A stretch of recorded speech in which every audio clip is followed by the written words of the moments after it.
Okay, hi everyone, and welcome to today's Completed Life Lunch Hour. I'm Sarah Kiskaden-Bechtel, your host and program director of the Completed Life Initiative, and I'm delighted to welcome you to today's event with David Hoffman, clinical bioethicist and healthcare lawyer extraordinaire.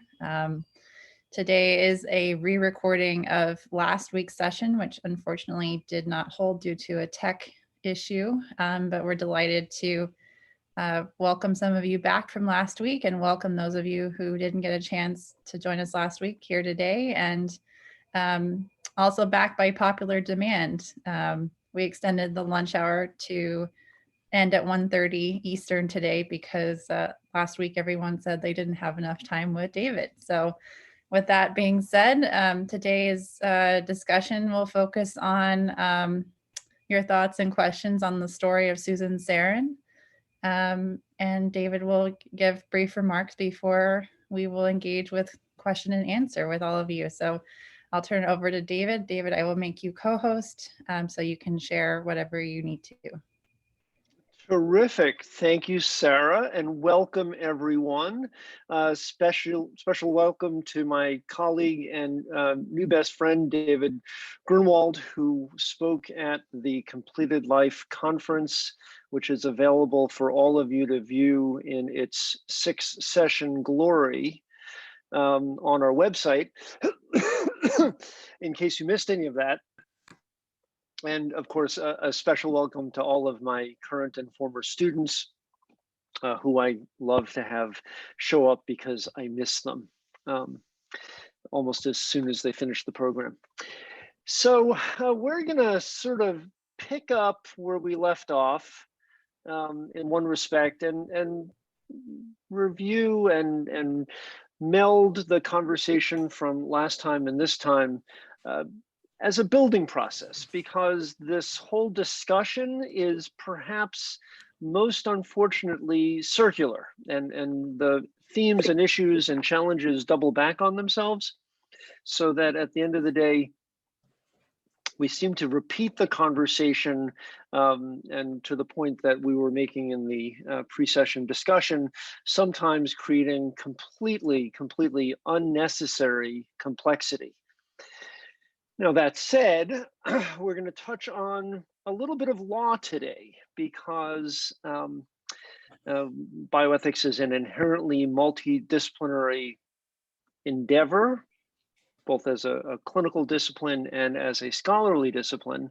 So there kind of need to be on any given day somewhat equal parts of discussion of law, medicine, broadly defined to include all of the healthcare disciplines, and ethics, of course.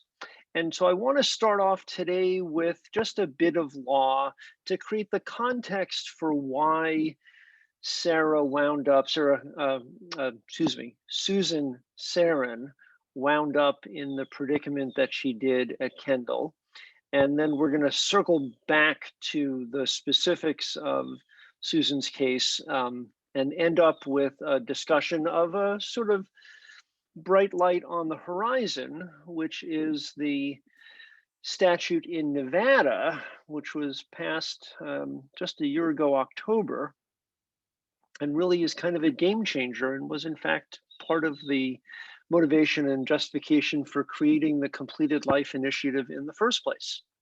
So let me share my screen.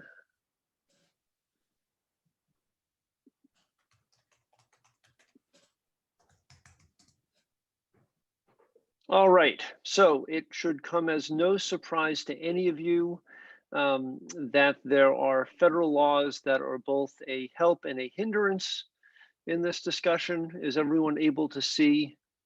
Oops, I just paused by moving it around on my screen. Yep, we can see. You can. Okay. Oh, it says my screen share is paused. That's odd.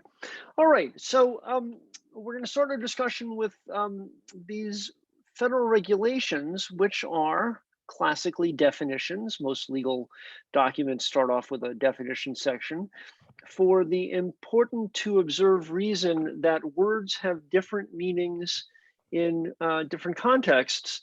And sometimes a term is carried over from a legal context to a medical or clinical context, and the meaning of those words completely change. And sometimes within the law, this is the point I wanted to make, words are specifically and narrowly defined for a particular purpose so that there's no question what a term or a phrase or just a single word means for the purpose of interpreting that statute.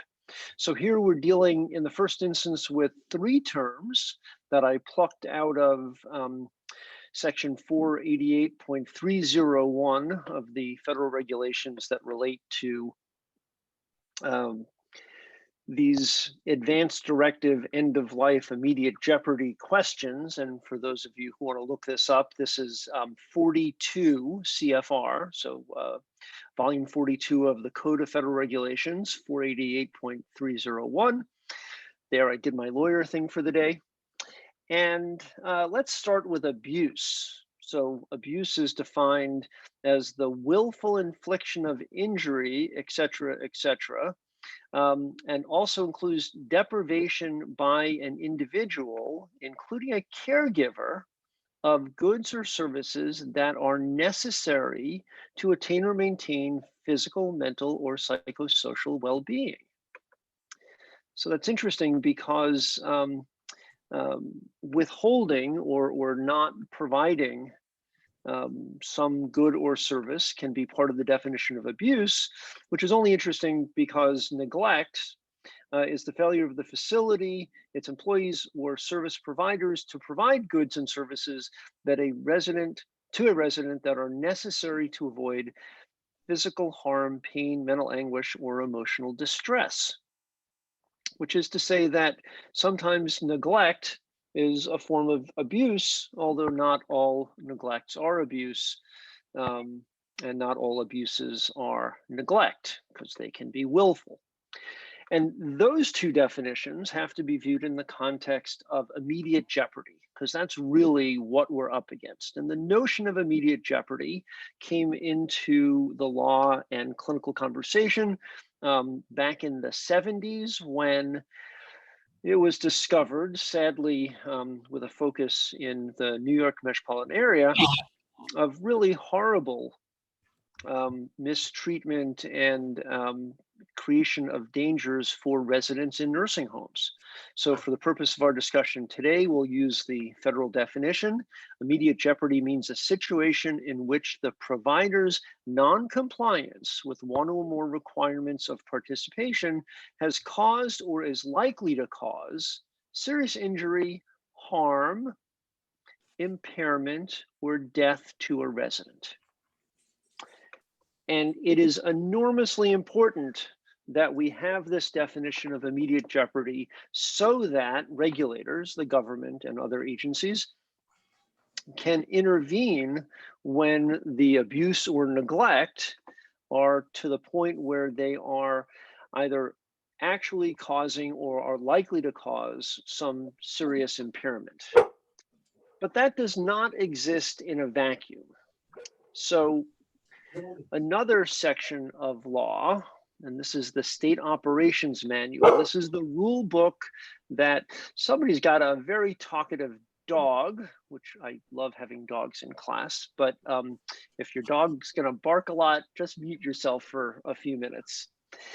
So the State Operations Manual is the instruction book that the federal government gives to the state regulatory agencies to sort of tell them how to run the Medicaid and or Medicare programs.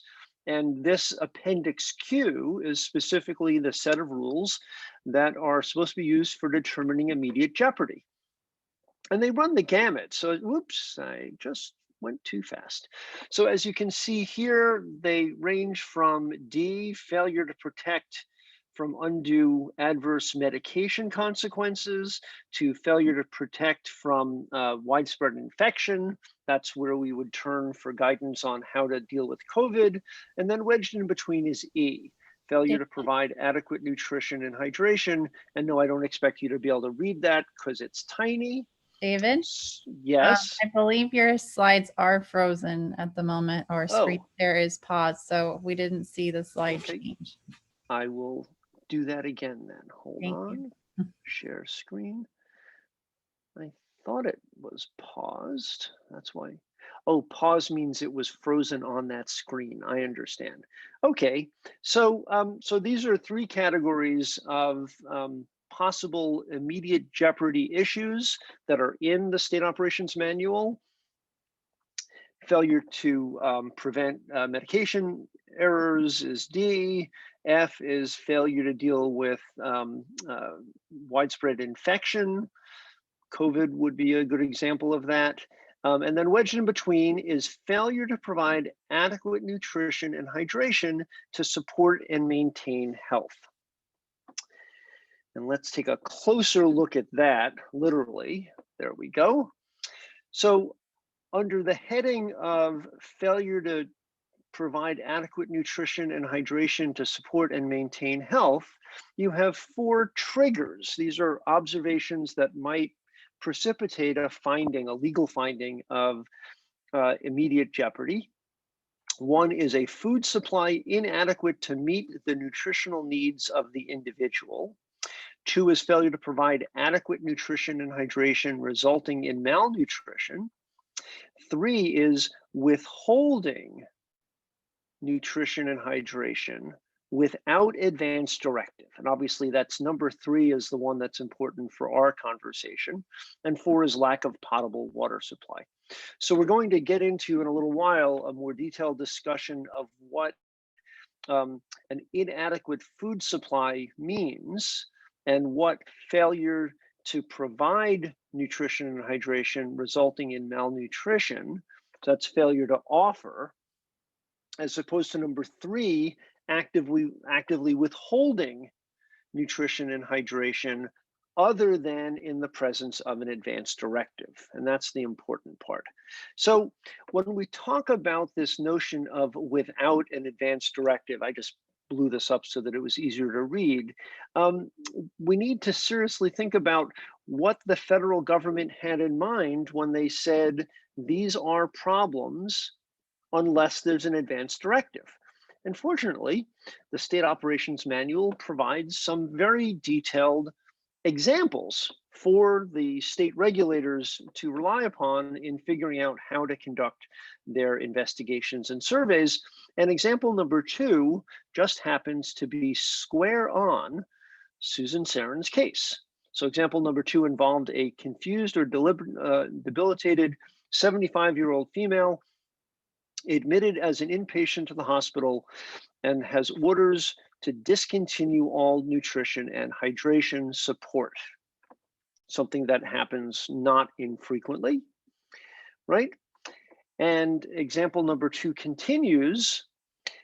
During the investigation, the surveyor finds, this is in the present tense because it's an example, that the chart does not include a copy of the patient's advance directive. The progress note does not contain any documentation of the patient ever stating a wish to have nutrition and hydration withheld at the end of life. And jumping ahead, the chart does not include any documentation that the daughter, who's the healthcare agent, expressed a wish to have nutrition and hydration support withdrawn. And the social worker was unable to confirm that the daughter had expressed a wish to have all support withdrawn. The social worker, so this is the investigation of the activities of the staff at the facility, the social worker is uncertain why nutrition and hydration were discontinued. And when contacted, this is the important part, the daughter is unaware that support had been withdrawn and is very upset. So there you go. That is the specific example of when, according to the federal government, a state survey agency ought to find that the patient is in immediate jeopardy of abuse or neglect. So now let's jump ahead to slide 61 and get back to Susan Saran. I don't expect you to read this. I just wanted to see that this was an actual letter from an actual law firm, Hancock and Estabrook, which is a large firm not far from where Susan Saran decided to move her residence when she left Chicago. And what this letter purports to provide is the rationale for Kendall, the facility. Hold on, I have to let some more people enter the room. Admit. Thinking maybe, Sarah, I should be the co-host. We'll fix that for next time. Admit.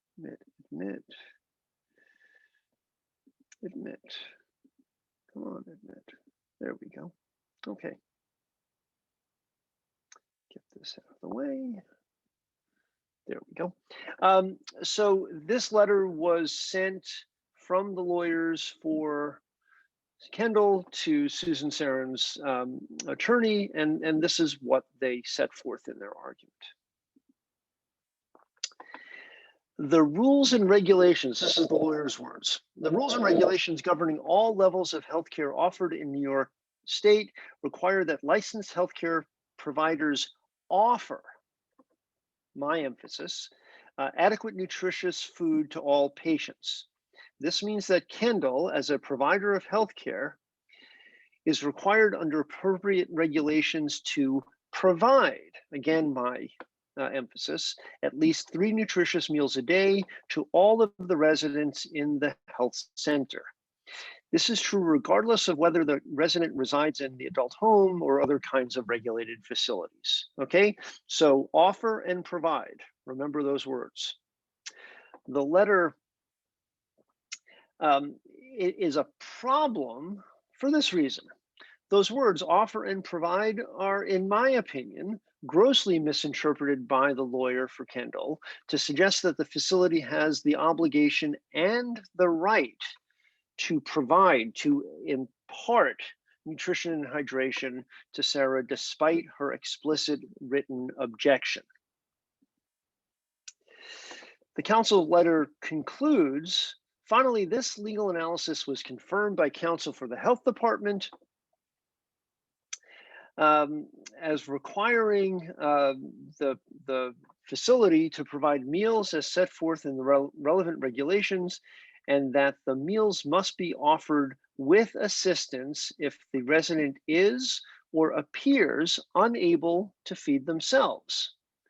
Now, they go on to say this does not mean that a resident should be fed if he or she appears to not want food, but if he or she does appear willing to eat, we'll talk about that in a moment, he or she must be given the opportunity and allowed to eat.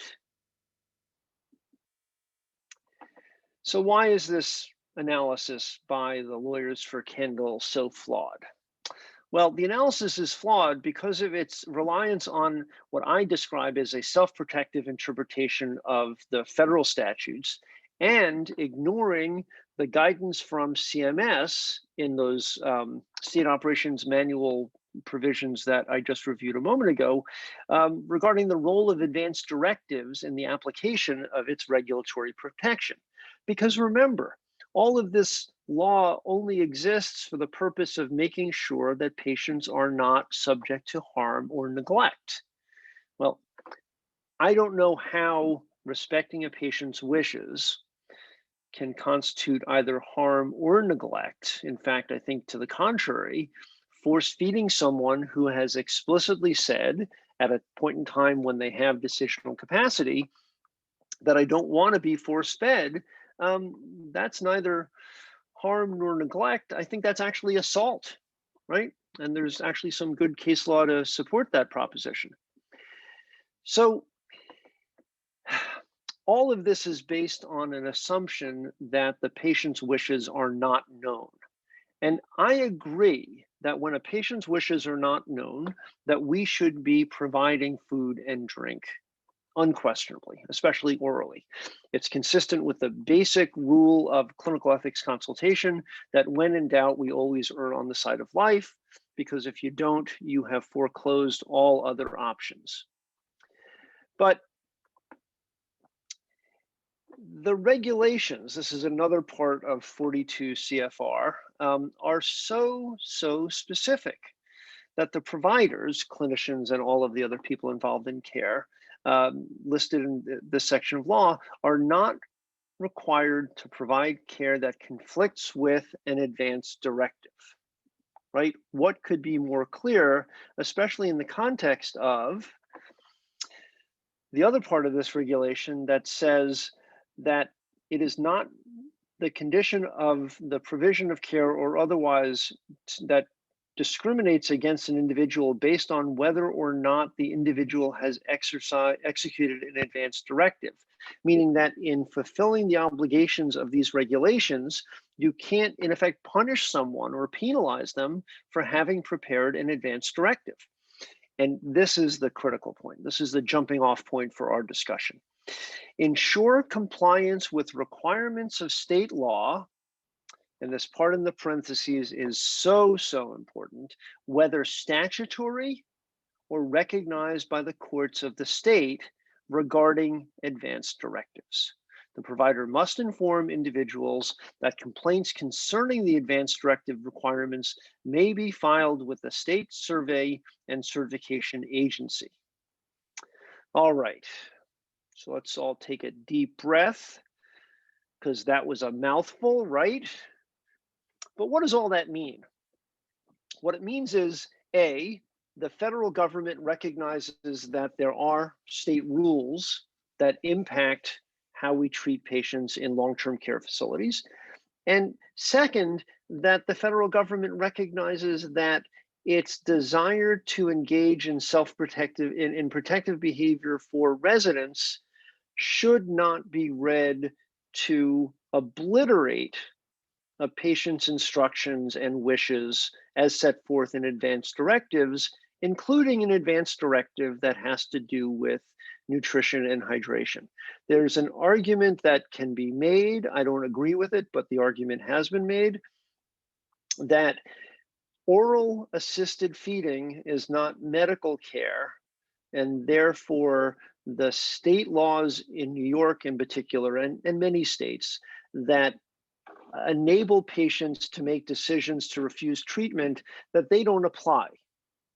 And that's looking at the statutes, the advance directive statutes for healthcare agents and the statutes related to living wills and other forms of written directives. But that's only half the formula.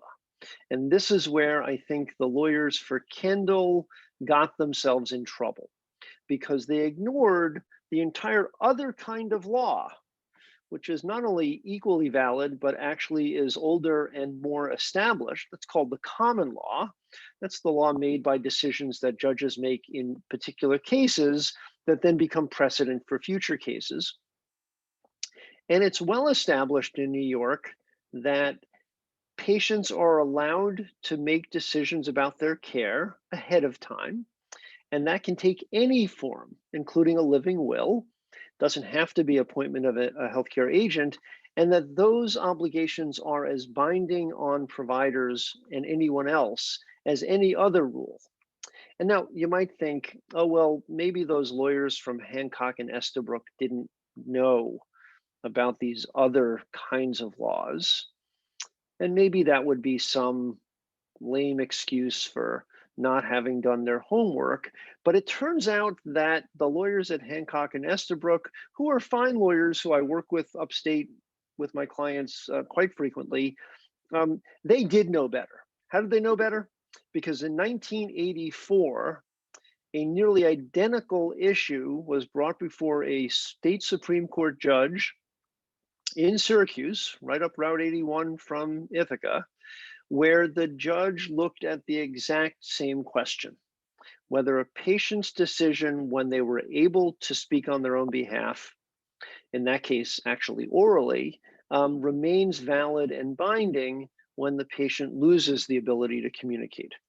And the court said unequivocally, as disturbing as this situation is, this court, the judge, will not order that a patient be tied down and fed against their will. So there you go.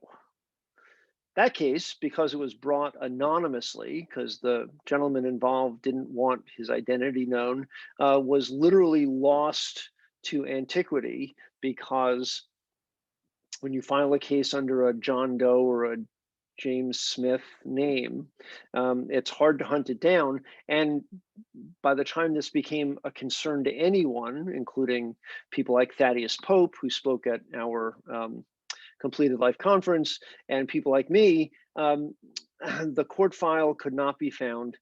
And all we knew about this case was a single New York Times article that Thaddeus actually has posted on his health law website. And that was rather frustrating.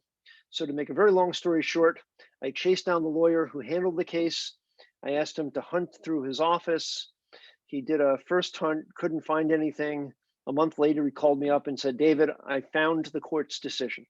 So we have this decision. So that's a tool that is available to us to make the legal and moral arguments that we need to, that even in the face of really important laws, regulations to prevent harm and abuse and to take immediate action when a patient is facing immediate jeopardy, that doesn't mean that we ignore what they have said clearly is their wishes with regard to assisted oral feeding. Questions, comments, thoughts? So David, we have a question from Jean in the text chat. She asks, New Jersey Advanced Directive Law states, quote, allows for contemporaneous wish of incapacitated patient regardless of wishes stated in the advanced directive. And her question is, how will this impact dementia advanced directives? Right. So when we talk about contemporaneous wishes of an incapacitated patient, we're talking about the patient, quote, changing their mind. And here we have to wrestle with the question of what does incapacitated mean? And here we have, once again, and so frequently, what I like to refer to as a homonym problem. Homonym problem being just a difficult circumstance where one word means two different things, sometimes related, sometimes not related. Now, there are innocent homonyms where there's never any question about which of the meanings of a word are at play. So, for example, this is my Leatherman tool. I never go anywhere without it. I come from a family of carpenters. So when somebody says, I need a tool to pry this open, I'll pull out my Leatherman tool. Tool can also mean a pejorative reference to a person who is used by others to accomplish the goals of others. It's rare that you're going to confuse that homonym, tool human, tool metal, but incapacitated, whole different situation. So when I ask my students, some of whom are with us today, did the patient have decisional capacity? They all know that there's only one right answer. And that answer is capacity to make what decision, right? Because capacity is always decision specific. So we don't know if in the drafting of the New Jersey statute, they meant that incapacitated meant globally incapacitated, or whether they had any sense. Jeannie, my colleague from New Jersey, is shaking her head. Hi, Jeannie. We don't know if they had in mind this kind of a situation or not. Jeannie, what do you think? Well, Jeannie, by the way, was one of my classmates when I was doing my bioethics training 26 years ago. Oh, Jeannie. It seems like yesterday. Let me just read you the quick paragraph of the New Jersey law that is widely known. It's notwithstanding any other provision of this act to the contrary, if a patient who lacks decision-making capacity, and they do mean that in the specific decision, clearly expresses or manifests the contemporaneous wish that medically appropriate measures utilized to sustain life be provided, that wish shall take precedence over any contrary decision of a healthcare representative or any contrary statement in the patient's instruction directive. And this is very, teaching over the years until we got to dementia advanced directives. If a patient comes in and they say in their advanced directive they never want to be intubated on a ventilator, they come in with dementia, not clearly able to understand and appreciate, and they're having trouble breathing, and the doctors in the ER say we're going to have to intubate, and the patient says yes, they're going to intubate. And that's the example, but it also confounds the dementia advanced directives. And I think it's very, very nuanced when you come to the difference between pleasure feeding and comfort, and assisted feeding to somebody who's not getting any pleasure out of it. So, I think it's really hard to parcel it out to say, like for myself, am I going to say if I get advanced dementia, when I get to XYZ line in the sand, don't assist me with feeding if I can't do it myself. Which is why last week, right, when we were talking about, sorry, I missed it. I'm sorry, I missed you too, Jeannie. This is the wonderful thing about the world of bioethics. We are a very small, very, very tight community, and it's quite a lot of fun. And I'm happy to have all of you joining our community. It doesn't matter if the person is showing a capacitated expression of changing their mind, if they elected for comfort feeding in the first place, and that's one of the choices on at least the New York and the and some of the other dementia directive forms. It becomes more complicated if you don't choose comfort feeding, if you make the choice on the form that when you get to whatever is your triggering level of dysfunction or loss of function, that you don't want any assistance with feeding at all. This problem is solved, as we discussed last week, by simply setting your threshold solidly into FAST level 7, right? FAST, the functional assessment, functional assessment staging test. And level 7 is when you have no words left and when you can't participate in any of your activities of daily living, your ADLs. And so the smart clinical ethicist who's engaging in advanced care planning, and I might say the extraordinary or exceptional lawyer who's engaging in advanced care planning, will have that clinical insight that if you simply skip over the messy part, that indeterminate period, level 6, which tends to be shorter than all of the other levels in the FAST scale, you will have avoided that situation. Does that seem like a satisfying solution to all of you? The notion that you're going to skip over that gray area, not to say that you can't define that period, but I'm not sure that you should. Dean, what do you think? Dean, one of my students from Columbia. Yes, I'm still a student, so you don't miss me yet. Not yet. So the thing is, when you talk about FAST scales 6 and 7, to pinpoint, she's 4.5, 6.1, 6, 7, it doesn't work. As you said in the first lecture, MCI was 1, 2, and 3. Well, these are not, you can't put your finger on it. It's not science so much as just It's just not good science to say 7 and 6 and MCI is 1 through 3.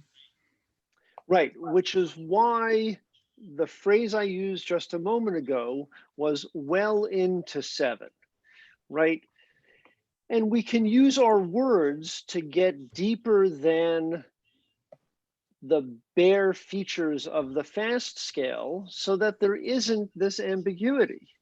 And I would suggest to you, Dean Hold, I would suggest to you that if the way you define when you want your dementia advanced directive to be triggered is on the basis of a loss of ability to verbalize, that's the cleanest way to go. It's the most enforceable, to Dean's point. Of course, you're giving up some flexibility in an earlier determination that you don't want assistance with oral feeding. Remember, we're never, ever talking about not providing a patient with food.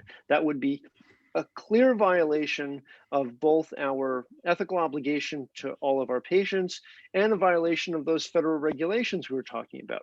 So we're only talking about that notion of assistance. And literally, as we said last week, we're talking about the difference between this, putting the spoon up to the patient's face and they lean forward a little to get the food off of it, or this, actually shoving the spoon into the patient's mouth where they would naturally swallow just to keep their airway open, right? So what do we think? Let me hear some more perspectives on this. We have a nice, interesting group here. Well, I think MCI, you can tell. Stage 7, stage 7, you can tell. And it's not words, it's words. And, you could put thumbs up or blink your eyeball. And actions, that right, counts as communication, not words. Words are not the criteria. No, I was saying we can use the loss of words as a demarcation for they've reached not just the threshold minimum definition of stage 7, but they're well into stage 7.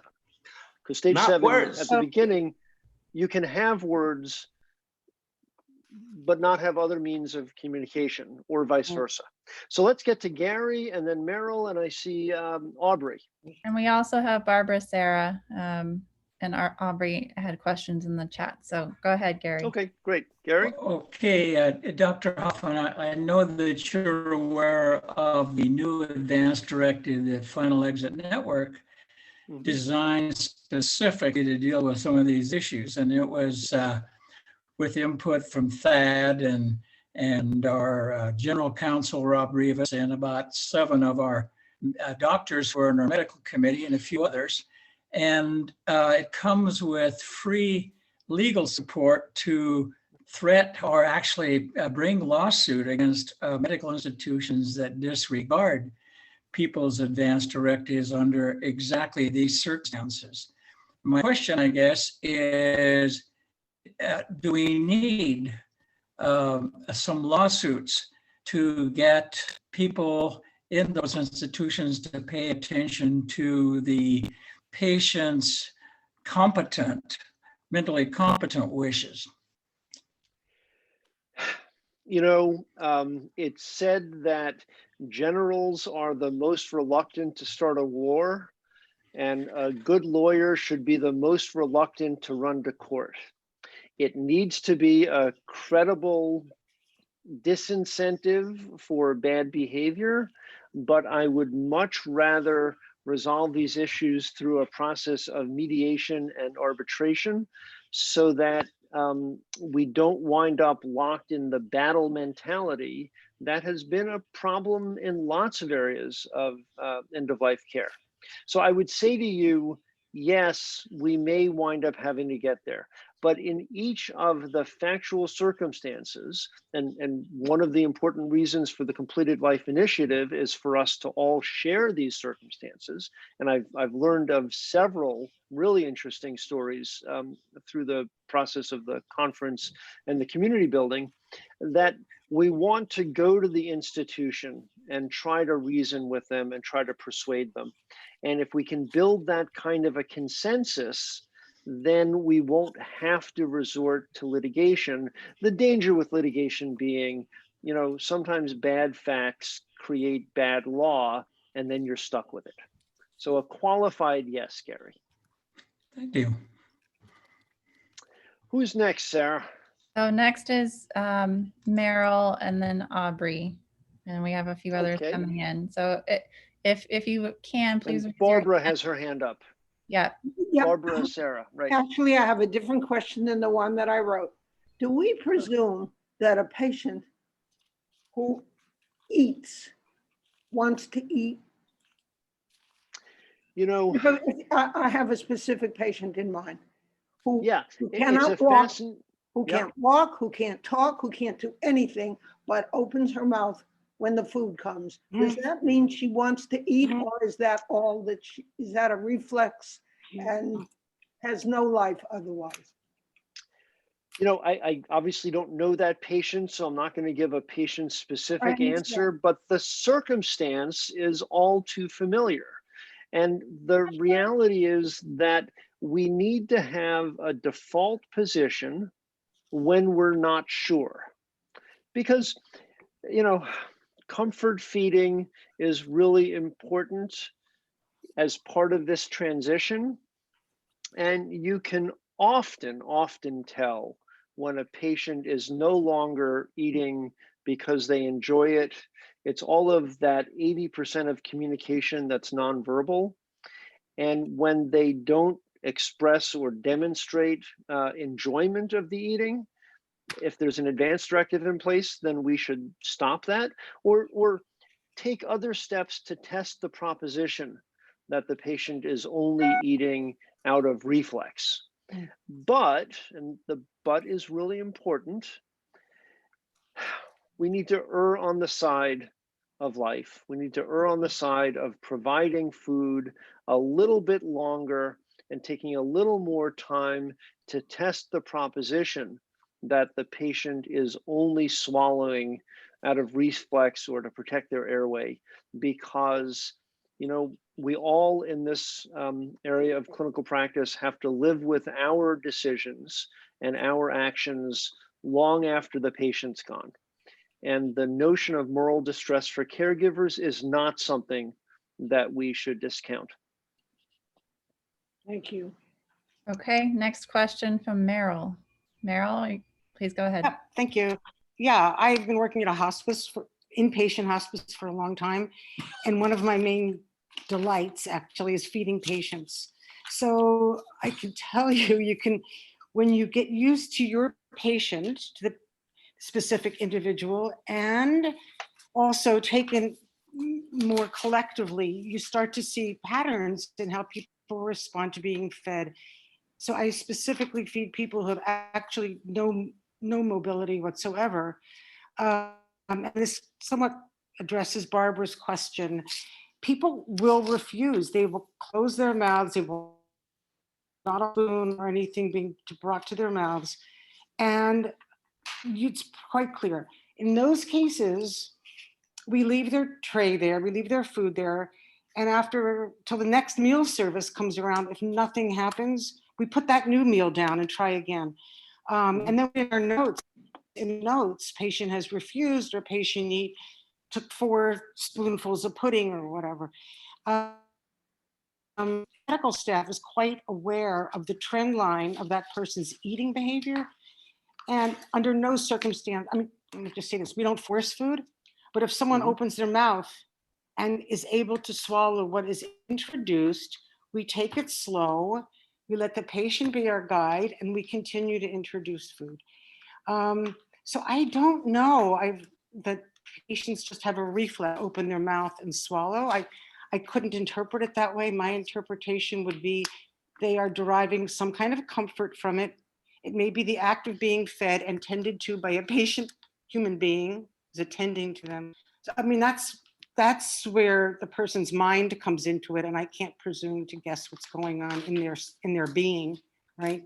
But we do keep track of trending. What's going on with that patient? Are they over time, eating less, refusing more meals. They might eat one meal over the course of a day and a half, or a little bit off of each tray, or over time, nothing. So that's a voluntary withdrawal, and it's part of dying.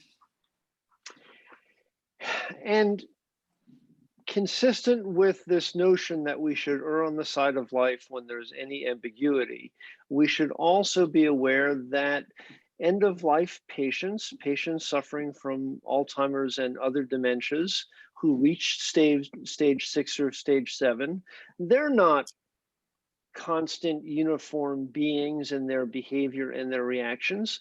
They have good days and bad days physically for sure, very likely emotionally as well. And I've seen that in patients that I've dealt with, both professionally and personally. Just to remind everyone of what I said last time, I, like many people, including David Grunwald, am living this experience in my personal life as well as in my professional life. My mom, in fact, just day before yesterday, moved from the memory unit where she's lived for 5 years to the nursing home part of the complex because she's on a very natural and linear trajectory that all Alzheimer's patients follow to a quicker or slower pace. And this is part of what we're dealing with, is this ambiguity. So, if the patient is not showing any interest in food on Tuesday, come back on Wednesday.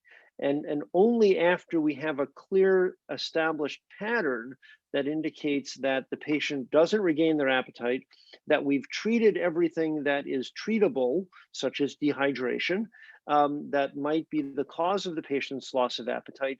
And finally, and this is such an important point, and one that I learned up close and personal from a very dear friend named Deborah, whose father was going through this process, which we've been discussing. And Deborah called me up one day, sort of really beside herself. I don't know what to do. My dad just won't eat. Pause. All he wants is hot dogs. So you have to resist the urge, which, we all succumb to, of saying, well, that's silly. I said in my most compassionate, sensitive voice, well, Deborah, why wouldn't you give your dad hot dogs? And she said, well, they're full of nitrates. It's not good for you. And, we talked about that for just a few minutes, and she realized that she was importing a set of values that weren't relevant to her dad's end-of-life care. And if all he wanted was hot dogs, he should be eating hot dogs as many times a day as he wanted. I had a patient years ago who would not eat anything but ice cream.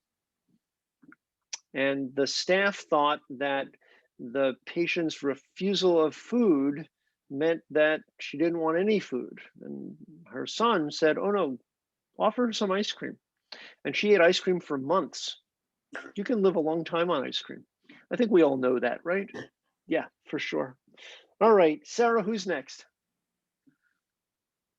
So Aubrey, are you ready to ask your question? Please go ahead. Yeah, thanks very much. So I put in an application for obtaining data from the CDC. I found a ICD-10 code that was created in 2009. It's R63.6, and it represents insufficient intake of food and water due to self-neglect. That really piqued my interest. And so I started poking around, looking at the manifestations of this particular code. And between 2009 and 2018, there have been over 22,000 deaths attributed to the code in the US. And then over 12,000 of those are attributed to a death that's also associated with Alzheimer's, related dementia, Huntington's, or Parkinson's. And so I really want to have a grip on what it means to have this code reflected in mortality data. Is it reflecting stopping eating and drinking by advanced directive, or is it reflective of VSED even, or perhaps even, those who forget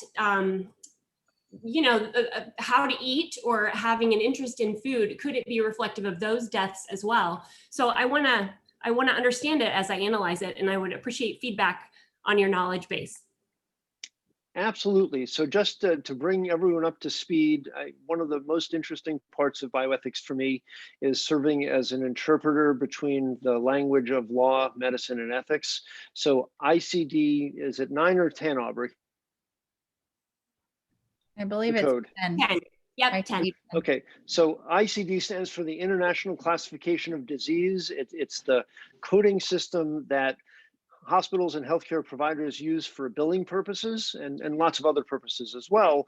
But your ICD-9 or ICD-10 now code is what defines, what you're there for and what was done for you or what happened to you. And Aubrey, what is the actual code? Somebody asked in the box. Oh, here I see. R63.6.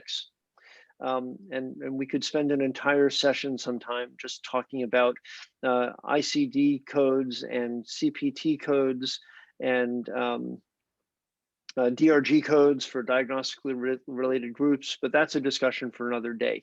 So Aubrey, I think those codes were adopted at a time when we had a very different notion about patient self-direction.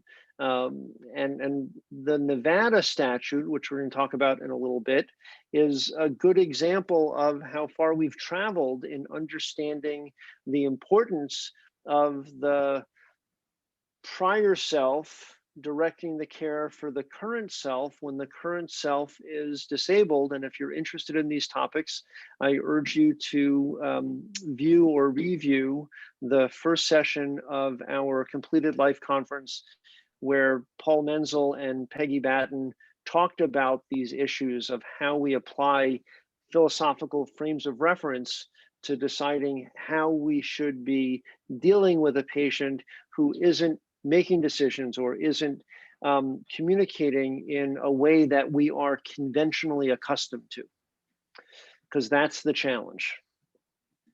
So Aubrey, that's fascinating. Please stay in touch about this research. I think this is a really important area.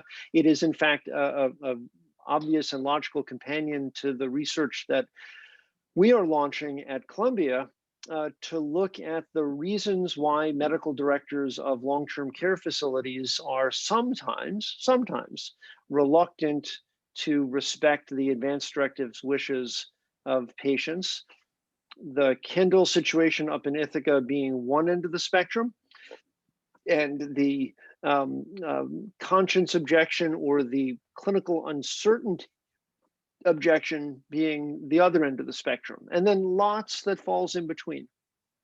So please stay in touch. We would love to help promote whatever insights you develop from that ICD-9, or excuse me, ICD-10 research. So great. Yeah, definitely. Thank you so much. And one thing I haven't analyzed yet, but am inspired to analyze as a result of your talk today is place of death. Is this occurring in a long-term care facility? Is it occurring at home? I think there could be a lot of good takeaways from looking at it from that perspective. Thanks. Yeah, I actually, one of the purposes of my research project is to identify either regionally or along a urban to rural spectrum where you will find facilities that are more willing to be more accommodating. We're not talking about absolutes here. This is all kind of a variety of shades of gray, but where are the facilities that are most willing to accept patients who come with specific directives that may be, unfamiliar to the clinicians or to the facilities? Because I think we need to understand that. Another of my objectives, frankly, is to illuminate the range of behaviors so that clinicians at long-term care facilities in particular and administrators at long-term care facilities have better visibility on what their colleagues are doing. Because to the extent that these decisions are being made on the basis solely of risk management, where there's no clinical insight or conviction or values that underlie the objection, I think enabling people to understand that lots of their colleagues are engaging in behavior that is more responsive to their patients is a norm. And to the extent that something is a norm, it becomes part of the standard of care. And I gave a whole talk with my colleague Danielle Spencer about the need to incorporate respect for patient narrative, the story of a patient's life, as part of the standard of care. That's where we have to get to. That's what we have to do for Susan Saran and everyone similarly situated. And it's what we have to do for the people who are running these facilities. Absolutely. Sarah, who's next? Elizabeth, excuse me, wrote a great question in the text chat. She said, what about a person who can no longer move their body, such as in a Parkinson's patient? How can they let their wishes be known? Do they simply keep their mouth shut? No pun intended. Yeah. This is a very, very delicate discussion to have, because Parkinson's patients are fundamentally different from Alzheimer's patients in the trajectory of their disease. I'm actually literally in the middle of a consult for one of my hospice clients involving a Parkinson's dementia patient who is no longer able to communicate at all, but left behind very clear instructions specifically about artificial hydration, where the patient surrogate is insisting that hydration be provided as a comfort measure. And one of the major challenges we face is explaining to family members especially, but also to patients themselves when we're doing advanced care planning ahead of time, just what actually provides comfort and what actually just prolongs the physical pain and existential suffering that is part of the end stage process. And I see David nodding his head. So David, do you want to jump in on this? Sure. And another kind of personal connection, my father-in-law died of end-stage Parkinson's disease a few years back. And as with so many of these folks, aspiration pneumonia was a part of the clinical scenario, and difficulty swallowing leading up to this. And so the whole notion of comfort feeding really comes into play for so many of these folks when hospitalizations and aspiration events in skilled nursing facilities begin to occur. These are events that herald end of life in Parkinson's.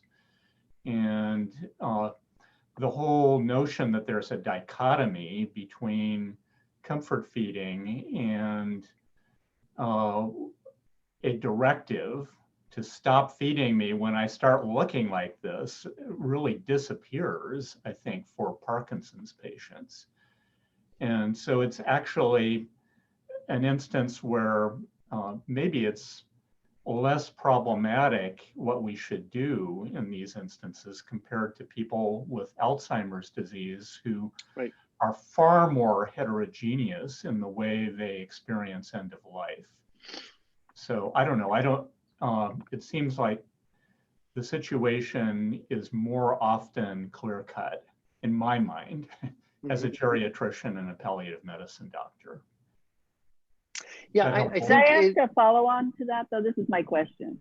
So if I could ask a follow-on. So I was told that Parkinson's, you do not die from Parkinson's, you die with Parkinson's.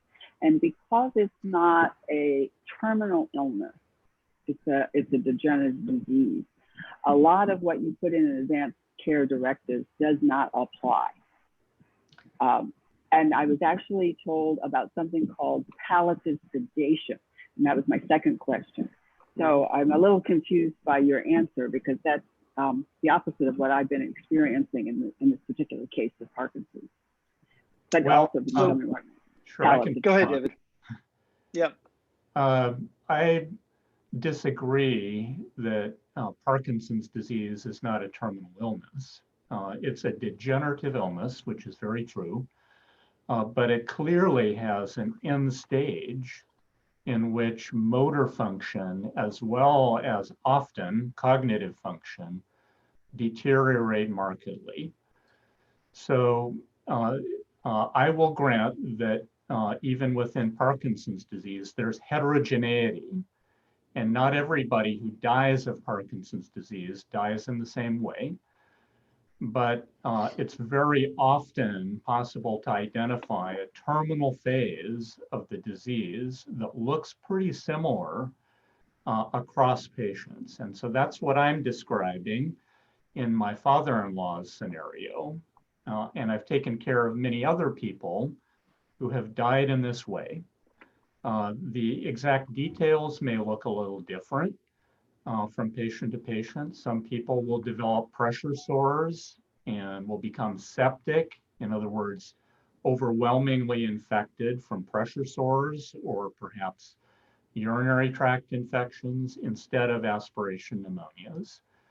But oftentimes it's infection that is the final common pathway for death in people with Parkinson's disease.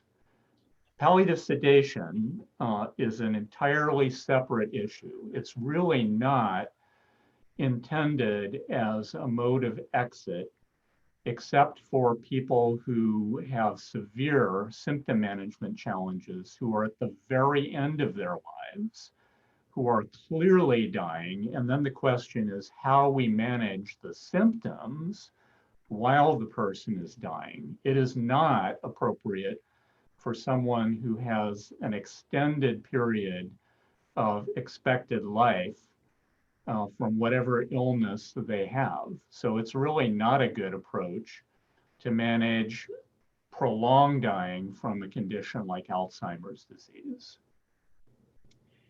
And Elizabeth, Thank you. when Yes. you reference Parkinson's as a terminal versus non-terminal disease, this is another one of these homonym problems that we are confronting, because we have the notion that something is either acute and terminal or chronic and treatable. And though lots and lots of patients' conditions fall into one of those two poles, there's a lot of room in the middle. And when we talk about diseases like Parkinson's, and frankly, to a varying degree, patients with Alzheimer's, we have to also distinguish between primary and secondary effects, right? So if you die of aspiration pneumonia, that pneumonia may be the cause of death, but if your inability to swallow effectively is triggered by your Parkinson's disease, as it so often is, then Parkinson's was a terminal condition, but the secondary cause, right? So again, the way lawyers use words has one set of meanings. The way clinicians use words have another set of meanings. I'm reminded, I can't remember if I mentioned this last time, of my favorite quote from Benjamin Franklin, which all of my students learn early on in the semester. Franklin was quoted as saying that a sailor between two lawyers is like a fish between two cats. He could have just as easily said that a doctor between two lawyers is like a fish between two cats, which is simply to say that you're out of your natural element. All of your skills and means of communication are either not effective or are interpreted differently so that your meaning is lost. And that's a lot of what we deal with in clinical bioethics, is this notion that the vocabulary is working against itself. So we need to work on that. All right, I saw a comment. Was there another question, Sarah? None that I see. Okay, so go ahead. So let's move on to Nevada. Now, funny thing about Nevada, The Nevada statute, which we're going to discuss in just a moment, was introduced at right around the time that we started talking about creating the Completed Life Initiative, whose express purpose, in case you didn't make it to any of our conference sessions, is to expand the conversation about end-of-life care. And in so doing, to sort of push the boundaries. So David Grunwald had to run, but I'm very grateful for his chiming in. The notion that we have clear paths to understanding how best to treat particular types of conditions and particular stages of conditions bespeaks a level of certainty that, frankly, we don't actually have. So the world is a lot more ambiguous in end-of-life care than we generally recognize.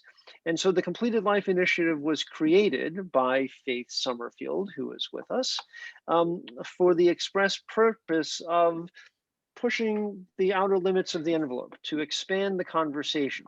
So, for example, palliative sedation as an adjunct to patients who choose to engage in voluntarily stopping eating and drinking.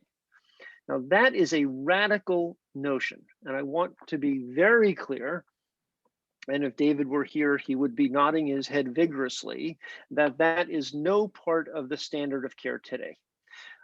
But it is something that we need to talk about, because as the power of medical intervention expands and we get better at keeping pulse and respiration going, we will need to confront more situations where we are making quality of life decisions based on the instructions given to us as clinicians by patients and or their families.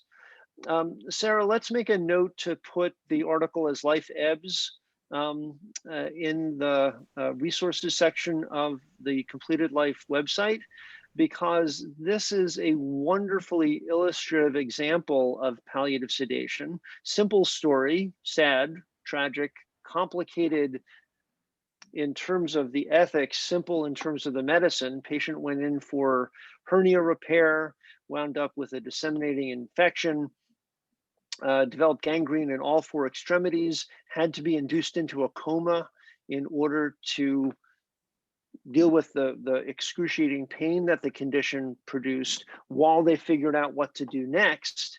And the story, which I won't ruin the ending, is how you wrestle with those kinds of situations when palliative sedation is the only course available in the short term. And then what does that say about what you should do for a patient in the long term? And if there's enough interest, we could have a whole other lunchtime discussion just about the rather remarkable circumstance experienced by Mrs. Reardon, who was the patient involved in that case. But it's a wonderful narrative because it's a good way of wrapping your mind around just how challenging the ethics can be in seemingly simple medical circumstances, simple being easily defined, not simple in terms of management. All right, did I see another question? Okay, we have one vote for more about Mrs. Reardon, but first let's move on to Nevada. All right, so I'm going to share my slides again. All right, where did I put my slides? They're here someplace.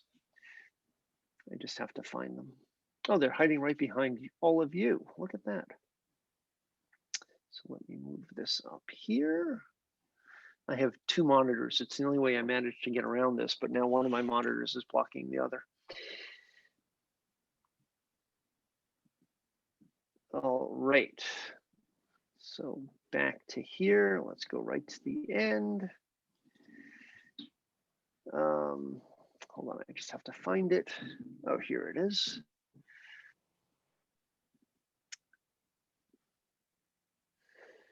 So where do we go from here in terms of managing these end-of-life circumstances ahead of time, such as Susan Saran attempted to do and thought that she had adequately done? Well, what's clear, and we can't repeat this often enough, is appoint an agent. Part of the challenge that Susan faced is she really didn't have anyone who could serve as her agent for a variety of personal circumstances. You can read about some of them in the article in the Washington Post and on Kaiser Health News. But she had to rely upon her advance directive and her living will that described her preferences for dementia care. And if you can manage it, appoint more than one agent to work in succession, not jointly, because that gets very messy. But you don't want to put yourself in a position. In fact, this is what happened to Sarah. She had somebody that she appointed as her agent, and that person passed away. And that happens. So we need to be prepared for that. And then leave behind clear instructions. And one kind of clear instruction can be the Nevada statute, which just went into effect a year ago, October. David, quick question. Are you sharing slides? I thought I was. Okay. Let me try to click that again. It says that my desktop is shared. There we go. Now we'll go right to the PowerPoint. Okay. All right. So you didn't miss anything. That was just me talking. So this is the guts of the Nevada statute. It's obviously long and complicated because lawyers wrote it. I apologize on behalf of all lawyers, but this is the important part insofar as our current conversation is concerned. This is the, hold on, let me just expand this. Give me 1 second. There we go. I just want to be able to see all of you.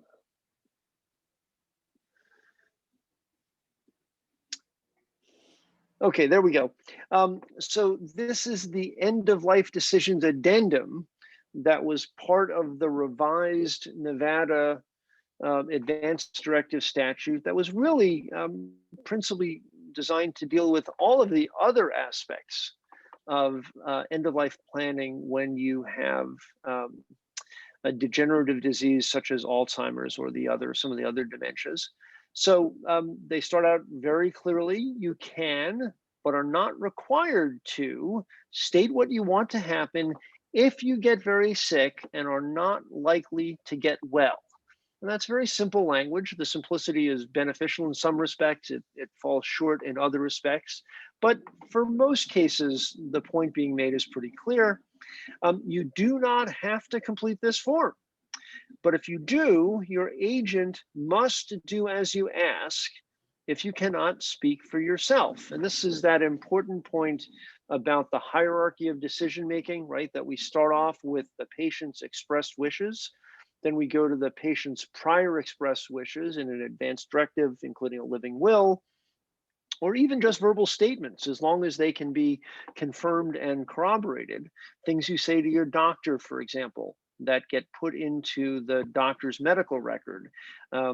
She might be asked to give a sworn statement as to what you said verbally, and that could become evidence of your wishes. That's binding on your agent. If your express wishes or your prior stated wishes are not known, we go to something called substituted judgment, which is sort of an interpolation or an extension by logical reasoning of positions that are known related to conditions other than the one you are confronting. And then you, by extension, infer what the patient probably would say about that particular circumstance. Only then, in the absence of either of those three standards, do we go to a decision based strictly on what the surrogate thinks is in the patient's best interest. So that's the context for that statement. So you insert the name of your agent. Sally might have to decide, if you get very sick, whether to continue with your medicine or to stop your medicine, even if it means you might not live. Let's not lose sight of the fact that they chose to say might not live rather than die, because, right, people don't like talking about death so much, except us. Again, insert the name of the agent. Sally will talk to you to find out what you want to do and follow your wishes. But if you are not able to talk to Sally, you can help her make these decisions for you by letting your agent know what you want. And that is the most important takeaway, right? All of this end-of-life care management and all of the ethical considerations in end-of-life care don't amount to much of anything if we don't talk about what we want done. And in simple terms, so we'll talk after we finish up with the Nevada statute about how simple an advance directive can be if it's drafted well. So let's go on to the rest of Nevada. Here we are. So the next part of the Nevada statute is this little questionnaire. It's actually pretty comical. Here are your choices. Please circle yes or no to each of the following statements and sign your name below. 1, I want to take all the medication and receive any treatment I can. I would like all and any to be underlined in a document like this, to keep me alive regardless of how the medicine or treatment makes me feel. So this, a yes to question number 1 would make you a vitalist, which is that segment of the population that believes that either all life is precious regardless of its quality, or life is a gift from God and it is not for us to make any decisions that would shorten life defined as pulse and respiration or anything better than that. 2, if I do not want to take medicine or receive treatment, or I'm sorry, I do not want to take medicine or receive treatment if my doctors think that the medicine or treatment will not help me. So that's the same basic question as number 1, but deferring to the doctor's judgment as to whether it's going to be useful or not, right? So question number 1 is focused on treatment, if it will keep you alive regardless of the consequences. Question number 2 is, does the doctor think it will help you, that is, keep you alive? Yes or no. Number 3, I do not want to take medication or receive treatment if I am very sick and suffering and the medicine or treatment will not help me get better. So that's a mouthful, right? We have sick and suffering, and the medicine will not help me get better.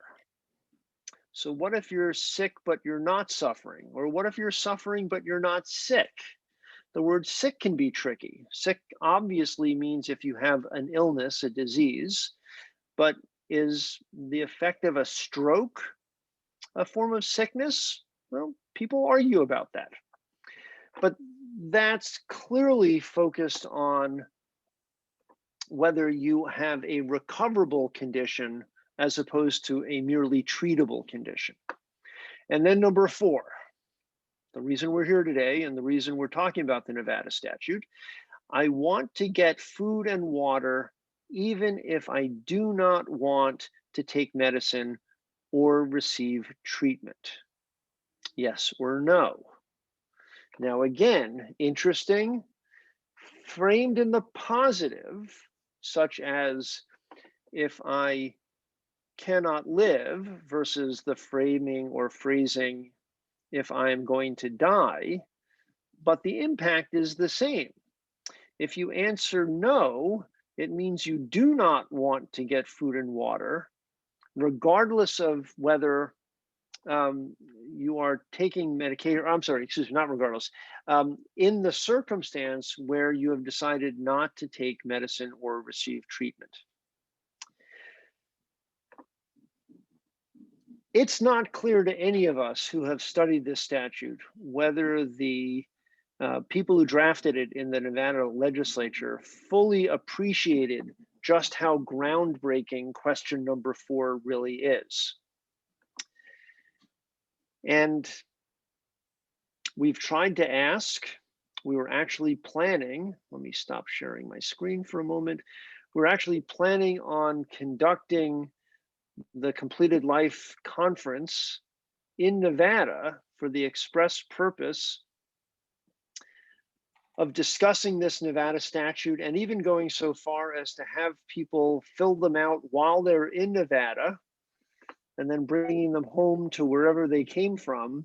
And then COVID happened, right? So that conference didn't happen, but we have not lost sight of the idea.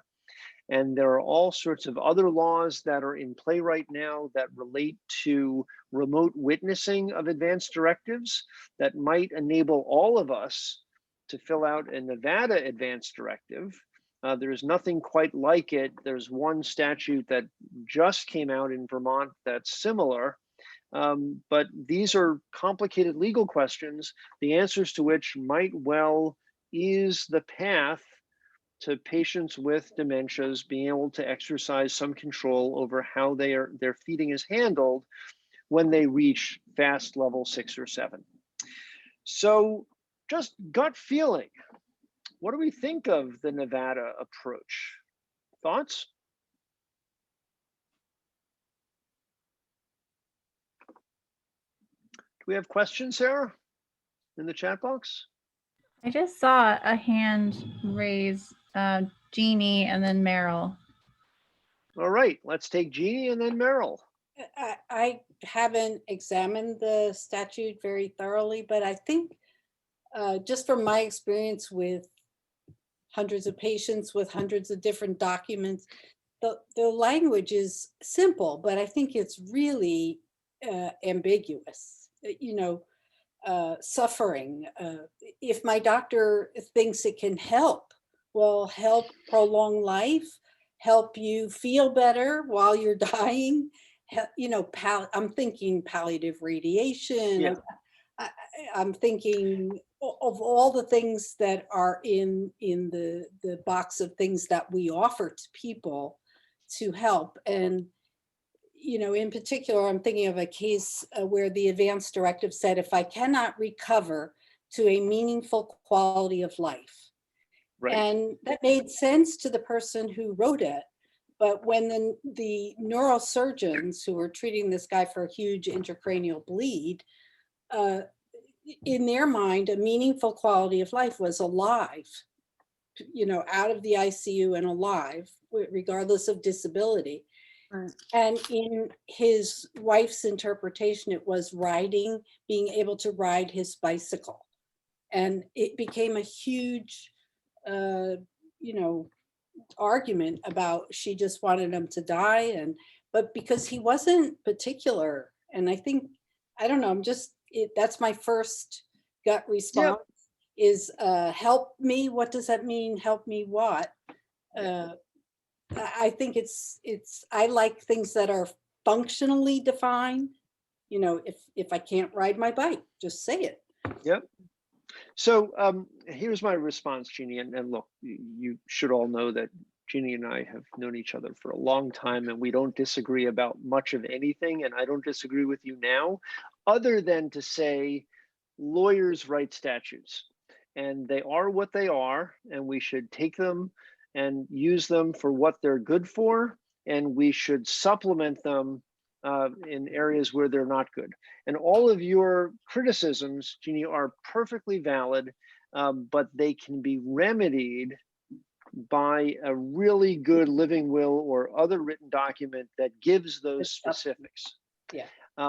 It would have been nice if Nevada had maybe asked some of us, you know, what should we include in this law? They didn't. I'm not going to get mad at them.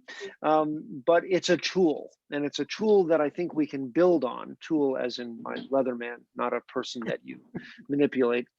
So yeah, and that's a fact of life, no question. Meryl, what do you think? Yeah, thanks. I was actually going to say something similar to what Jean said. And at first glance, I think it's terrific that the statute was written in the vernacular, because when people confront either medical or legal documents in the consent process, whatever, it causes like a mental paralysis. They don't even know what they're reading, right? So I think that part of it, that it's in the vernacular, it's been dialed down to like a 6th grade education or something, is terrific. But again, it's full of vagueness. And I guess I agree with Jean that subsequently people could just fill in the blanks, what quality means. You know, the whole argument about pain and suffering goes on forever, right? And those kinds of things, I think she's right. I agree with Jean, need to be personally defined, but I think this is a step in the right direction from a patient's point of view. I think it's certainly better than nothing, and it's better than anything that existed on this point before it was established. Absolutely.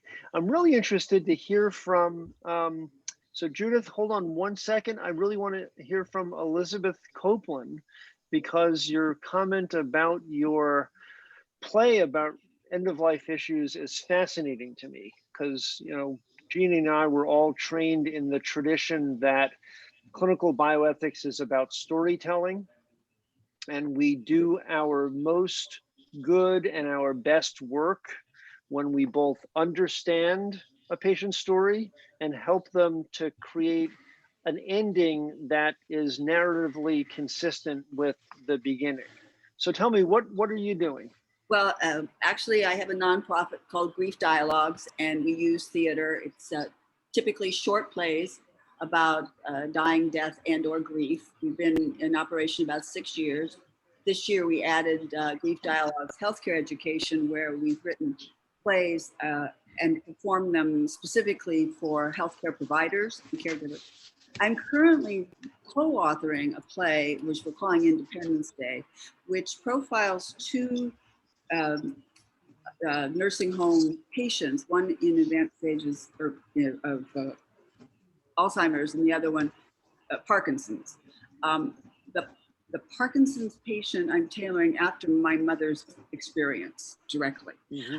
So what I'm trying to do, and what really drew me to this session today, was kind of to understand all the pros and cons, what is available, what's not available. The play takes place in Washington State that has the Death with Dignity law, but Parkinson's is not considered a terminal illness for that. So right now we're at the stage, you know, we wrote it for dramatic effect, theatricality, but now we're at the stage where we would like to have someone like yourself, for example, take a look at it.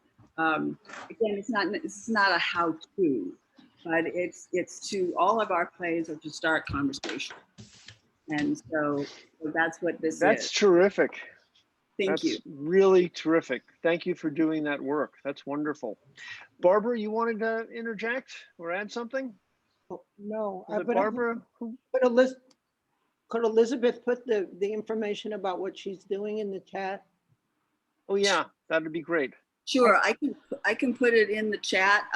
Like I said, right now with this new play, I'm really looking for someone to kind of be a consult on it to help us come the right thing. So I'll put my information in here. Thank you. Thank you. Great. Thank you very much. I think my boxes jumped. I think it was Judith. Did you have something to add? Unmute yourself. There you are. My reaction to I live in California, and my reaction to the Nevada is that my reaction to all the propositions that get written out here. If you put a no, you really mean yes. And if you put a yes, you really mean no. And that was the way my response was to it. But I really do support. I have a trust, and I have a successor trustee, and I have a second successor trustee. And I am very confident about my wishes being followed. And I really encourage that kind. And in California, we basically have that same kind of questionnaire in an advanced directive, but it's much more, well, it's much less ambiguous, I'll say that. All right. But what you don't have in California, because it didn't exist, and Gary, I'll get to you in 1 second, it didn't exist until Nevada put it into actual statutory language, is a binding form of an advanced directive that speaks to refusing assisted oral feeding. And it's really? something that we need everywhere. Yeah. So that's part of the work that we have to do. So you're saying that in my narrative, that's where I need to put it. Okay. Absolutely. Absolutely. All Thank right, Gary, and then I have something to share with you as our last word. Okay, well, my wife and I have had our advanced directives on the kitchen table for about a month now. And the idea of updating them to incorporate some stuff from Final Exit Network, that supplement for dementia. And you've brought up Nevada, which has some excellent wording in it. What do you advise about cutting and pasting out of what you think is the best available around the country? Is that a pitfall, or is that a good idea? It can work. The thing you have to be careful of is winding up with unnecessary complexity and then unintended conflicts between different provisions that might not jump out at you. But we have a whole army of bioethicists, some of whom are lawyers. And if you wanted to send in to Completed Life Initiative, whatever you come up with, I'm sure we could find somebody who would be happy to talk to you about it. Thanks. So let's wrap up with my personal conception of all that an advanced directive needs to be. Just so A, you know where I'm coming from, and B, so that you have a sense of how simple this can be. So this is the additional instructions on my appointment of my wife and my son as my alternative surrogates under New York law, and these are my instructions to them. Thematically, not intended to address every narrow circumstance, but well enough to cover most of what they're going to have to wrestle with. I do not want to be a potted plant. If I am unable to express myself and show signs of experiencing joy, I want all but pain care withheld so that my passing can come quickly. Organs to the living, body to science, then to the sea, and my parting instruction, smile and breathe. So that's one take. And I offer it not as an example of anything that would necessarily work for any of you.